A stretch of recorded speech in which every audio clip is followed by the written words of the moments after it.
still the MMA guy is still recovering from an injury, but I would love to do that fight.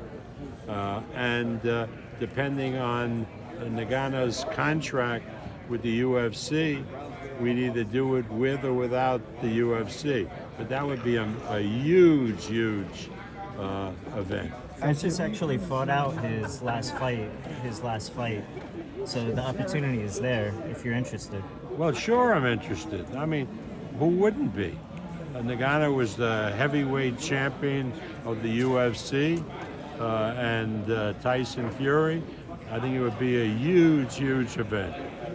Tyson just asked for $500 million to come out of retirement. Well, he didn't say dollars. Maybe he was talking pesos. So let's just say Tyson Fury does get that one fight back. Do you think it's going to be a multi-fight, or he's just going to come back to try to unify the titles? No, I think that's up to Tyson. Tyson's a very intelligent guy. He has a lot of opportunities outside of boxing. So you take it with a guy like Tyson, you take it one step at a time. And so I'm optimistic, without discussing it with him, that sometime down the road he'll fight the winner of Joshua Usyk, which I hope is Usyk, and he'll fight Ngannou, and maybe call it a day. But I know he loves training, and he loves being in the ring. So that's a plus. Bob, I know it's extremely difficult to say, but do you have any idea when we can possibly see Lomachenko back in the ring, or is it just too difficult? Well, that depends. Lomachenko was supposed to fight Kamboza, but he wouldn't leave Ukraine because he's fighting in the defense force. So I'd have to talk to Igis, who would talk to Vasily, to see now if a fight opened up with Devin Haney, whether we could expect Lomachenko to come out and do that fight. So again, that's something that I can't predict. Bob, talking about opening up, okay, with Devin Haney. So contractually, we understand he has a second fight in Australia, but opening up, what do you mean? Can you elaborate on that? Like, is it possible Devin doesn't fight that second fight? Yeah, there is a contract for him to fight Kamboza again in a rematch.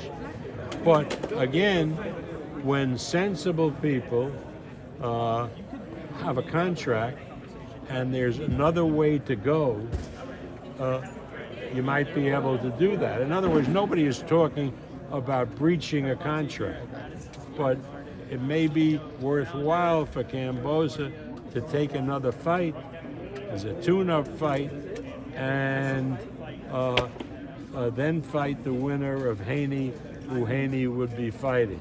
I mean, all that is possible. But is there a contract for a rematch? Absolutely. And knowing the Haneys and what honorable people they are, they're not going to breach that contract. Bob, I have to ask you, in your opinion, is Inoue the best fighter in the world at the moment? Absolutely. I mean, Inoue is something that takes your breath away. You don't even have to think about it. I don't have to think about it. I've never seen a little guy like that who is such an extraordinarily good boxer, punch like he's Tyson Fury. So, what do you think his cap is in terms of weight? He's at 118 right now. What do you think is his cap probably? I don't really know. It's just a privilege for us to co-promote him with my friend Honda-san, and how much longer he'll stay at 118, I'm not sure, but for me, I just love the kid, and I love watching him. So I have to ask you, Stephen Fulton has been calling him out for a really long time now. He is unified at 122. He's trying to become undisputed at 122. And then he said after he gets those belts, he wants to face Inoue. Is that the guy that really will give Inoue his toughest test? I don't know. I mean,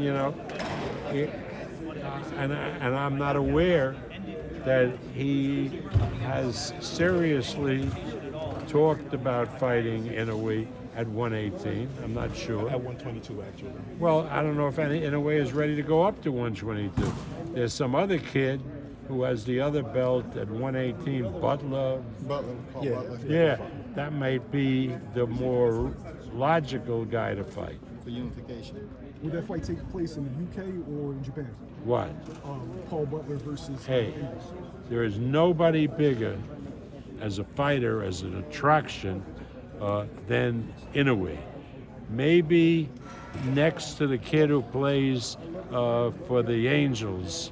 Shohei Ohtani? Yeah, Inoue is far and away the most popular athlete in Japan, and that counts for a lot. Bob, I heard you speak about Teofimo Lopez. When is his return, and who will he be fighting? Well, who he's been fighting, that will have an announcement, but we have definitely decided on a mid-August fight for Teofimo, probably in Las Vegas.